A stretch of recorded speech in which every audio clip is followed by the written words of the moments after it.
संध्या का नमस्कार। पेश है आपके सामने आपका ये जी कुमार। कैसे हैं दोस्तों, मेरे जिगर के टुकड़ों, कैसे हैं आप लोग। आज आप लोग का 8वां फिल्म में दिखलाने जा रहा हूं, फिल्म नंबर 8। दोस्तों, देश के विभिन्न जगहों से आ रहे विद्यार्थियों की मांग पर मैंने यह निर्णय लिया है कि जीएस फाउंडेशन बैच का शुल्क 2 दिनों के लिए फिर से 399 ही कर दिया जाए। जो शुल्क बढ़ा दिया गया था उसे कम कर दिया जाता है। आप लोग जल्द से ज्वाइन कर लीजिए ताकि ये ऑफर छूट न जाए। आप लोग के लिए यह ऑफर केवल 2 दिनों का है। जय हिंद।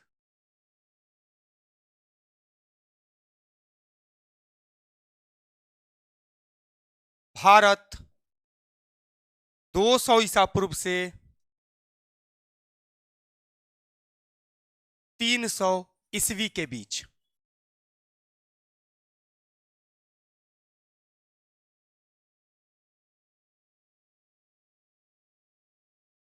मेरे जिगर के टुकड़ों, मुझे सुन रहे तमाम विद्यार्थियों, आप लोग इस बात को जान लीजिए कि यह लेसन जनरली पढ़ाया ही नहीं जाता है। हाँ, एक बात और याद रखिएगा, इस लेसन का महत्व कम इसीलिए माना जाता है शिक्षकों द्वारा, या विद्यार्थी भी इस लेसन पे कम ध्यान इसलिए देते हैं क्योंकि उन्हें लगता है कि इस लेसन से एक आध ही नंबर का क्वेश्चन पूछता है। लेकिन क्वेश्चन चाहे 1 नंबर का पूछे चाहे आधा नंबर का, वह लेसन आपके मेमोरी में होना एकदम जरूरी है। याद रखिए, यह आपका सिनेमा नंबर 8 है। ये आपको मौर्य वंश के पतन के बाद, आप लोग को याद होगा 184 ईसा पूर्व में अंतिम मौर्य शासक वृहद्रथ की हत्या करके पुष्यमित्र शुंग ने भारत में शुंग वंश की स्थापना की थी। उस समय के बाद भारत का क्या हुआ, यह कहानी इसी अध्याय में, इसी लेसन में है। आप लोगों को मैं एक बात और बतला देना चाहता हूं मेरे जिगर के टुकड़ों, कि आप लोग का एक लेसन मैंने और छुपा के रख दिया है, जैन धर्म और बौद्ध धर्म। ये आपको मैंने इसलिए उस समय 16 महाजनपद के बाद मगध की कहानी स्टार्ट कर दी क्योंकि मजा किरकिरा हो जाता, कहानी सुनने में मजा नहीं आता। इसलिए बीच में, ये तो भगवान की कहानी है और भगवान को तो जब पूजा कर लो तभी भगवान खुश हो जाते हैं। तो इनको मैंने प्राचीन भारत के इतिहास का अंतिम लेसन के रूप में, यानी 11वां फिल्म के रूप में मैं आपको बतला दूंगा, और उस समय प्राचीन भारत का समाप्ति हो जाएगा और हम लोग मध्यकालीन भारत में प्रवेश कर जाएंगे। याद रखिए, जो चीज मैं छोड़ दे रहा हूं, आप ऐसा मत समझिए कि मेरे ध्यान से उतर गया है वो बात। ऐसा मत समझिए कि इस लेसन में ये बातें भी थी, सर नहीं बतला पाए हैं। आप मेरी कहानी सुनिए, मुख्य रूप से मजा लीजिए मेरी कहानी का। इसके बाद आपको जो असाइनमेंट और अंत में मेरी किताब मार्केट से खरीद लेना है। मेरी किताब जब आप खरीद लेंगे मार्केट से, 100% क्वेश्चन की मैं गारंटी लेता हूं आपसे बन जाएगा। 100 में 100 क्वेश्चन बन जाएगा जीएस का। यानी अगर 20 क्वेश्चन पूछा है तब 20 बन जाएगा। आप निश्चिंत रहिए, आप लोग इतना हड़बड़ाइए मत। आप लोग का कमेंट कभी कदाल जब मैं देखता हूं तो मुझे लगता है कि आप लोग ना जल्दीबाजी में, हड़बड़ाहट में आ गए हैं कि जल्द से जल्द इस सर से हमको जितना ज्ञान मिलता है उसको ले ले। अरे बेटा, हर चीज का एक टाइमिंग होता है, आपको ज्ञान मिल जाएगा। आपको केवल इतिहास ही नहीं पढ़ना है मुझसे, ये फाउंडेशन बैच है, इसमें पूरा विषय आराम से धीरे धीरे पढ़ना है। आप लोगों में से बहुत सारे बच्चे उतावले हो जाते हैं, सर मेरा 1 महीना में एग्जाम है, सर 20 दिन में सर मेरा एग्जाम है, फास्ट इतना कर दीजिए कि मेरा जीएस निकल जाए। ऐसा संभव है कहां? 20 दिन में अगर मैं फास्ट कर देता फाउंडेशन बैच को और रिजल्ट आ जाता तो बेटा आपका शुभचिंतक है हम, रिजल्ट से आपके रिजल्ट से मुझे सबसे ज्यादा खुशी तो मुझे मिलेगी कि मेरा पढ़ाया हुआ बच्चा रिजल्ट प्राप्त कर लिया। लेकिन वो तरीका गलत हो जाएगा, इसलिए आप मन में संदेह न पालें। आप ये मत सोचिए कि केवल हम आपको कहानी बढ़िया बढ़िया सुनाते हैं और उस अध्याय का क्वेश्चन कम बनेगा आपसे। बिल्कुल नहीं बनेगा। अभी आपने मेरी अभी तो आप सिर्फ मेरी कहानी सुन रहे हैं, पीडीएफ भी सही ढंग से आप तक पहुंच नहीं पा रहा है। जब पीडीएफ टोटल पहुंच जाएगा इतिहास का, जब मेरी किताब को आप पढ़ लेंगे, मैं 12-13 साल से राइटर हूं, तो आप उसे भी जब पढ़ लेंगे क्वेश्चन छूटेगा ही नहीं। आप क्वेश्चन की चिंता मत कीजिए, केवल पढ़ाई कीजिए। और अभी चूंकि मैं फाउंडेशन बैच में हूं तो थोड़ा सा मुझे भी समय दीजिए और आप भी समय बचा के रखिए ताकि ज्यादा गहराई से पढ़ा जा सके। मेरे बाद फिर आप कोई गहराई, बिल्कुल कहानी के आधार पर कोई नहीं पढ़ाएंगे, कोई व्यक्ति नहीं कहानी ऐसे सुनाएंगे। वो सीधा अपना स्क्रीन पे क्वेश्चन आएगा और टिक करेंगे, हो गया आपका पढ़ाई पूरा।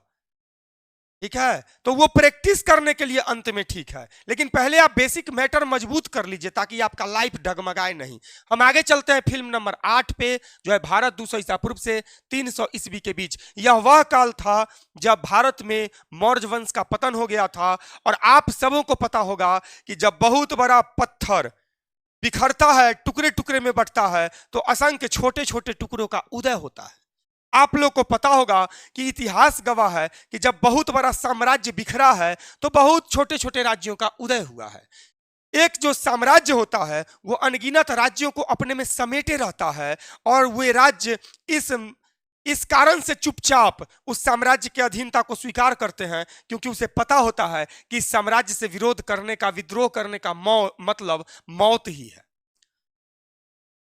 जब 184 ईसा पूर्व में भारत पर हमला करके पुष्यमित्र शुंग ने मौर्य वंश के अंतिम शासक बृहद्रथ की हत्या कर दी, तो यह संदेश पूरी दुनिया में चला गया कि भारत में अब एकाग्रचित राज्य नहीं है, भारत में संगठित साम्राज्य नहीं है, और छोटे छोटे बहुत सारे आक्रमणकारी जो पहले से ताक में थे कि कब भारत की स्थिति खराब हो, कब, ये याद रखिए, ये घर और देश सबका एक ही सिस्टम है। आपके घर में भी जब आपके भाई भाई में झगड़ा चलेगा, जब इस प्रकार की स्थिति पैदा हो जाएगी कि घर में कलह होगा, तो बाहरी आपका फायदा उठाएंगे ही, इसलिए सदा सतर्क रहिए। ये घर की ही नहीं, पूरे इंटरनेशनल की, नेशनल की, सबों की यही नीति होती है। आगे चलते हैं हम कि जब पूरे दुनिया में इस बात का पता चल गया कि भारत में मौर्य वंश समाप्त हो गया है, अब उसको लूटा जा सकता है, खसोटा जा सकता है, तो तमाम प्रकार के आक्रमणकारी भारत की ओर अपनी अपनी सेना लेके आगे बढ़ने लगे। कुछ तो यहां से लूट खसोट मचा के चले गए, कुछ का मकसद केवल लूटना था, सोना लूटो भागो, संपत्ति लूटो भागो, है ना। लेकिन बहुत सारे ऐसे आक्रमणकारी आए जो यहां बस भी गए, और यहां पे उन्होंने अपने सभ्यता संस्कृति को, यहां पे एक तरह से यहाँ की सभ्यता संस्कृति और वहां की सभ्यता संस्कृति मिलकर एक नई सभ्यता संस्कृति का उदय किया। याद रखिए, अब जो लोग आए और यहाँ सैकड़ों हजारों वर्ष तक रहे, तो ऐसा थोड़ा कि शादी वो अपने देश में जाके किए होंगे और वहां फिर वहां से यहाँ आए होंगे। यहीं आए, यहाँ शादी विवाह किए, यहाँ के रक्त वहां के रक्त में मिश्रण हुआ, और इस प्रकार एक नई सभ्यता संस्कृति का उदय हुआ, और इस प्रकार भारत में नए प्रचलन का एक प्रारंभ हुआ। लेकिन हम इस अध्याय को 3 खंडों में बांट के पढ़ेंगे। सबसे पहले खंड 1 पढ़ेंगे, भारत उत्तर में। इस काल में भारत, उत्तर भारत में क्या हुआ था, ये अलग खंड में पढ़ेंगे। दूसरा खंड पढ़ेंगे 200 ईसा पूर्व से 300 ईस्वी के बीच का मध्य भारत।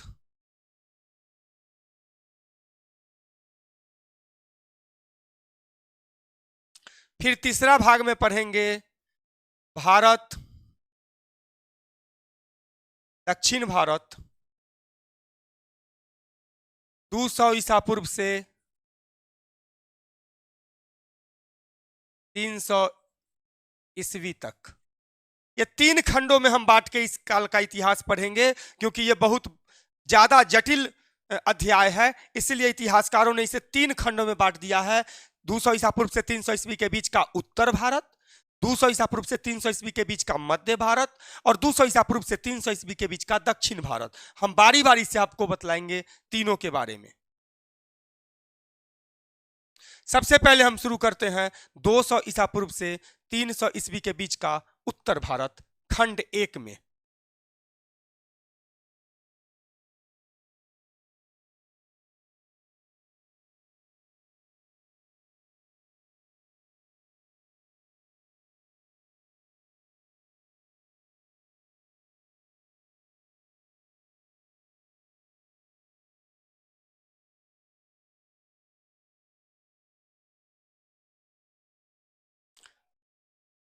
हम सबसे पहला खंड में पढ़ेंगे 200 ईसा पूर्व से 300 ईस्वी के बीच का उत्तर भारत। इस स्थिति में 500 साल में क्या हुआ, यहाँ अनगिनत आक्रमणकारी आए, उन्होंने हमला किया, उत्तरी भारत में लूट खसोट मचाया, कुछ लोग तो लूट के चले गए, बहुत सारे ऐसे राजवंश आए जो यहाँ बस गए और उन्होंने अपने शासन का विस्तार किया। इसमें से सबसे पहले आए थे हिंद यूनानी।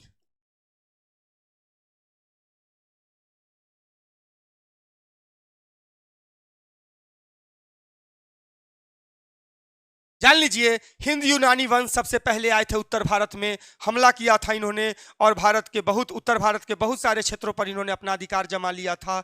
यह हिंद यूनानी वंश यूनान के मूल निवासी थे। इनके नाम से ही पता चलता है कि ये वंश मूल निवासी थे यूनान के। ये यूनान से चलकर आए थे और इन्होंने भारत में आकर अपना शासन स्थापित किया। इस राजवंश का जो सबसे महत्वपूर्ण शासक था वह था राजा मिलिंद।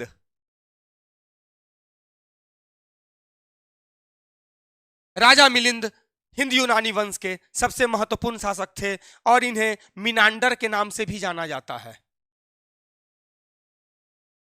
राजा मिलिंद कहिए या मिनांडर कहिए। इस समय महान बौद्ध गुरु हुआ करते थे नागसेन। वो इतने बड़े बौद्ध गुरु थे कि उनकी बात को जो सुनता था वह बौद्ध धर्म धारण कर लेता था। लेकिन राजा मिलिंद ने यह कसम खा रखी थी कि जब तक उसे कोई बिल्कुल हरा नहीं देगा उनके प्रश्नों से, तब तक वो किसी भी धर्म का अनुयायी नहीं बनेंगे। इसके बाद राजा मिलिंद और नागसेन के बीच एक बार दरबार में प्रश्नोत्तरों का एक ऐसा दौर चला, इतने अनगिनत प्रश्न पूछे गए और इतना अनगिनत उत्तर दिया गया नागसेन का कि एक किताब की रचना कर दी नागसेन ने, जिसका नाम है मिलिंद पन्हो।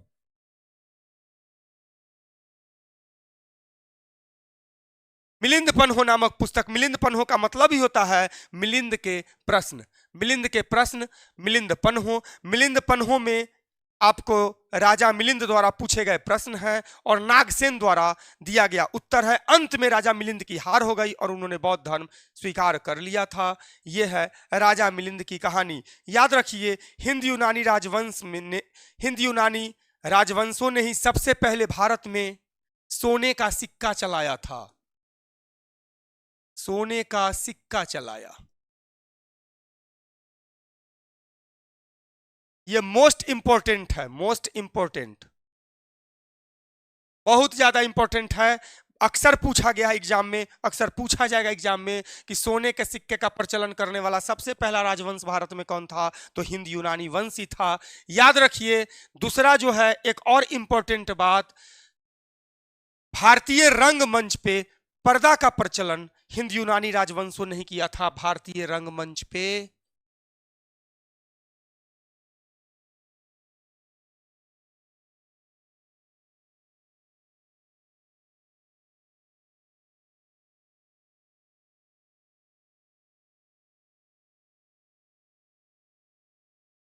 भारतीय रंगमंच पे पर्दा देखते हैं ना, पर्दा जब भी कोई नाटक होता है तो पर्दा हट जाता है और नाटक समाप्त होता है तो पर्दा लगा दिया जाता है। इस प्रचलन की शुरुआत की थी हिंद यूनानियों ने ही। भारत में सबसे पहले भारत के रंगमंच पर पर्दा लाने वाला राजवंश हिंद यूनानी राजवंश ही था।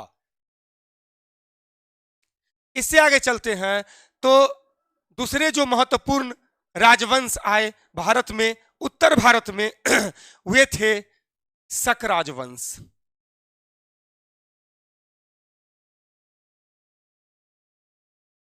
शक जाति के लोग मध्य एशिया से चलकर भारत में आए थे, मध्य एशिया से आए थे।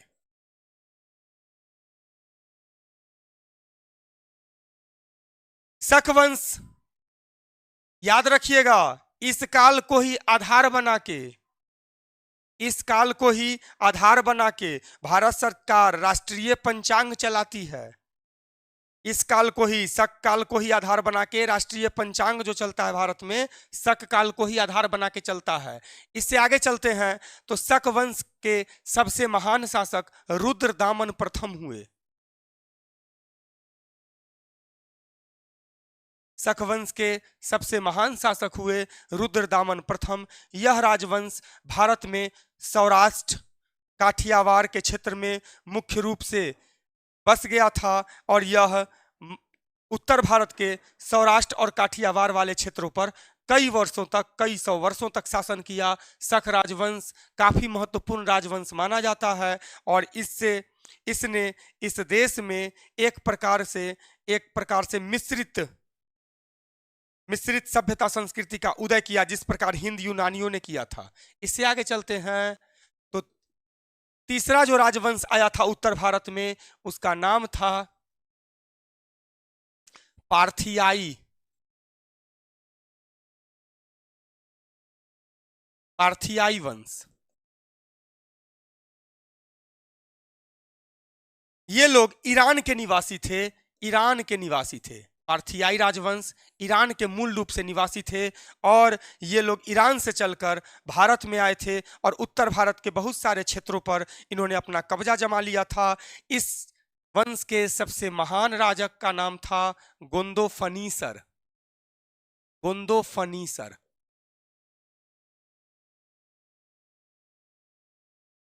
इन्हीं के काल में महान ब्रिटिश यात्री सेंट थॉमस भारत आया था। Saint Thomas.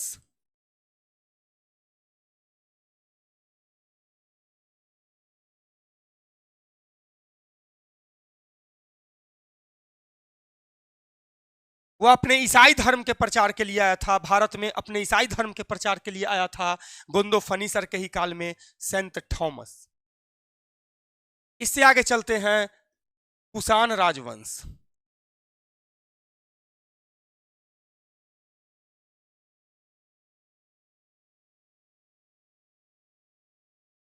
ये सबसे अंत में आए और ईसवी के प्रथम कहने का तात्पर्य है कि ईसा मसीह के जन्म के थोड़े से ही बाद आए थे।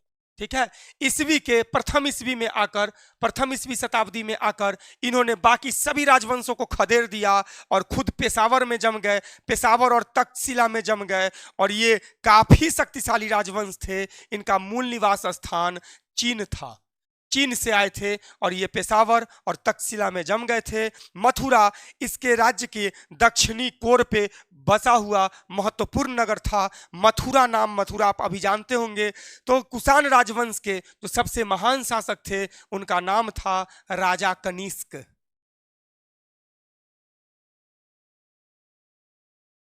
राजा कनिष्क को भला कौन नहीं जानता। यह 78 ईस्वी में शासन पर बैठे थे। 78 ईस्वी में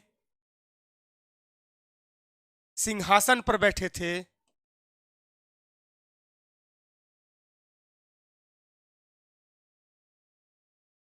और इनके शासन के इसी समय को आधार बनाकर भारत में शक संवत का निर्माण किया गया।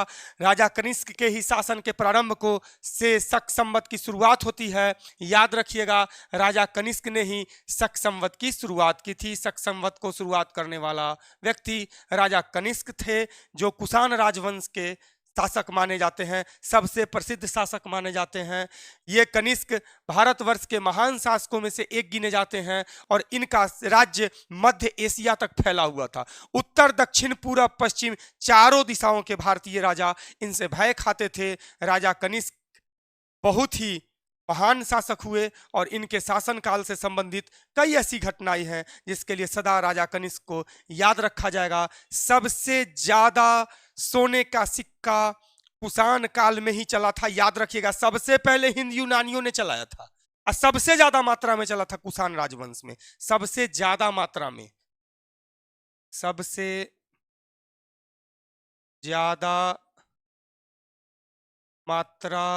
में सोने का सिक्का चलाया था। सोने का चलाया गया।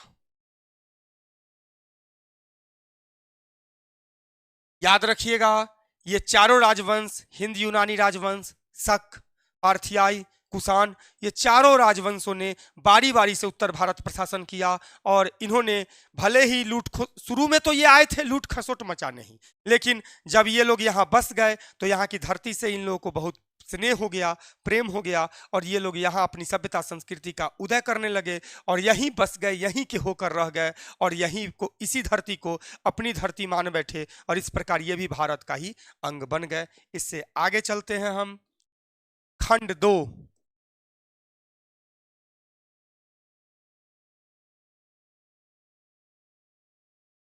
200 ईसा पूर्व से 300 ईस्वी के बीच का मध्य भारत।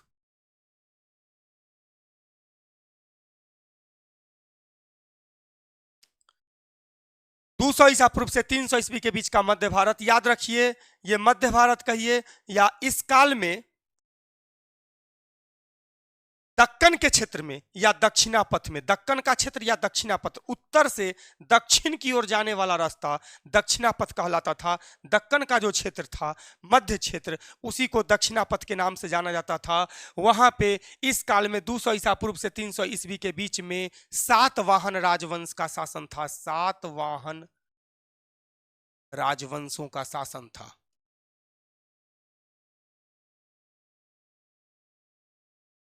माना जाता है कि इनके वाहन में 7 घोड़े लगे हुए होते थे, इसीलिए इन्हें सातवाहन वंश के नाम से जाना जाता था। इस राजवंश के सबसे महान शासक का नाम था गौतमीपुत्र सातकर्णी।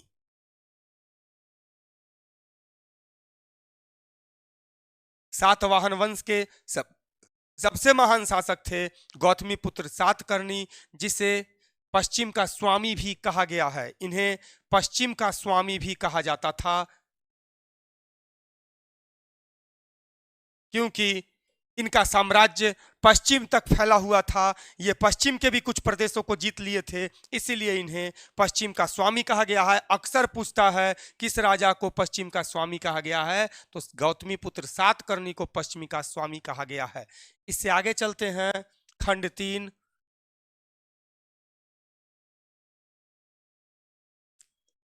200 ईसा पूर्व से 300 ईस्वी के बीच का दक्षिण भारत। इस काल में 3 राज्यों का बोलबाला था दक्षिण भारत में। सुदूर दक्षिण भारत में इस काल में 3 राज्यों का बोलबाला था, जिनका नाम था चोल, पांड्य, चेर। चोल, पांड्य और चेर, ये 3 राज्य थे। इन्हें इतिहास में 3 सौतीन राज्य के नाम से भी जाना जाता है। इन तीनों का एक काम था लड़ाई करना और एक दूसरे को नीचा दिखलाने का प्रयास करना। ये तीनों इतने कुख्यात हो गए लड़ाई के लिए अपने, कि पूरे इतिहास में इसे 3 सौतनिया राज्य के नाम से जाना जाता है, अर्थात सौतन की तरह लड़ने वाला 3 राज्य। ये था चोल, पांड्य और चेर। याद रखिएगा, चोलों की राजधानी तंजौर थी, पांड्य की राजधानी मदुरै थी, चेर की राजधानी मरंदै थी। हमेशा पूछता है ये क्वेश्चन, है ना। चोल, पांड्य और चेर। चोल की राजधानी तंजौर, पांड्य की राजधानी मदुरै, चेर की राजधानी मरंदै। ये तीनों राजवंशों, ये तीनों राज्यों की राजधानी थी। इससे आगे चलते हैं तो चोल, पांड्य और चेर, इन तीनों के बारे में हमें एक बहुत ही महत्वपूर्ण ग्रंथ से जानकारी मिलती है, जिसका नाम है संगम साहित्य।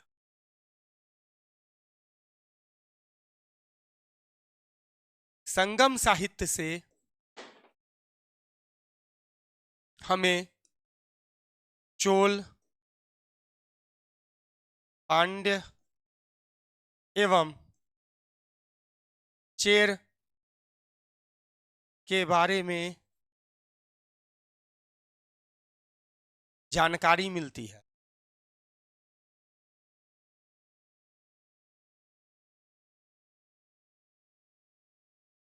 संगम का मतलब होता है मिलन, लेकिन मिलन मतलब वो ब्याह वाला मिलन नहीं समझिएगा।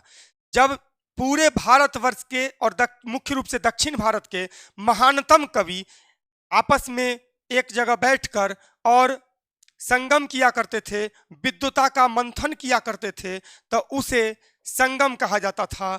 यानी कि कवियों के सम्मेलन को, दक्षिण भारत के कवियों के सम्मेलन को, तमिल कवियों के सम्मेलन को संगम नाम दिया गया। और इस सम्मेलन में 3 सम्मेलन हुआ था। 3 सम्मेलन हुआ था और तीनों सम्मेलन में जो लास्ट सम्मेलन हुआ था, उसी में मदुरै में हुआ था, मदुरै में तीसरा सम्मेलन। उसी में संगम साहित्य एक किताब की इतना ज्यादा दोहा और कहानी निकल के आया कि उस दोहा और कहानी को अंत में मिला दिया गया और अंततः एक किताब की रचना की गई जिसको संगम साहित्य के नाम से इतिहास में जाना गया। और इसी में चोल, पांड्य और चेर के नाम से जो लड़ाई झगड़ा होता था, इन तीनों के बीच क्या क्या मैटर था, इन तीनों का राज्य का प्रशासन कैसा था, इस सब के बारे में जानकारी मिलती है। चोल वंश के सबसे महान शासक का नाम कारैकाल था। ये सबसे महान शासक हुए चोलों के। पांड्य वंश के सबसे महान शासक का नाम नेडुंग जेलियन था। और चेर वंश का सबसे महान शासक नेडुंग चेर लादन था। नेडुंग चेर लादन। एक और महत्वपूर्ण शासक था चेर वंश का जो बहुत महत्वपूर्ण हुआ, जिसका नाम था सेनगुटुब्बन।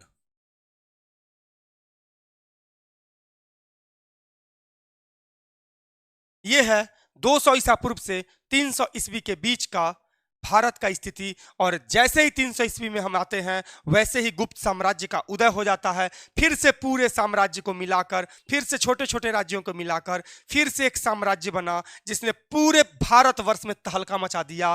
पूरे भारतवर्ष में इतना अच्छा शासन किया 300 ईस्वी से 550 ईस्वी तक कि इस काल को भारत के इतिहास में स्वर्ण काल के नाम से जाना जाता है। और हम पढ़ेंगे, अगले सिनेमा में जानने का प्रयास करेंगे गुप्त साम्राज्य की कहानी, जिसमें हम चंद्रगुप्त प्रथम, श्रीगुप्त से शुरू होकर चंद्रगुप्त प्रथम, समुद्रगुप्त, चंद्रगुप्त द्वितीय जिसे विक्रमादित्य के नाम से भी जाना जाता था, इन सबों की कहानी हम पढ़ेंगे अगले सिनेमा में। मिलते हैं आपसे फिर अगले दिन अगले सिनेमा में। तब तक के लिए विदा दीजिए। जय हिंद।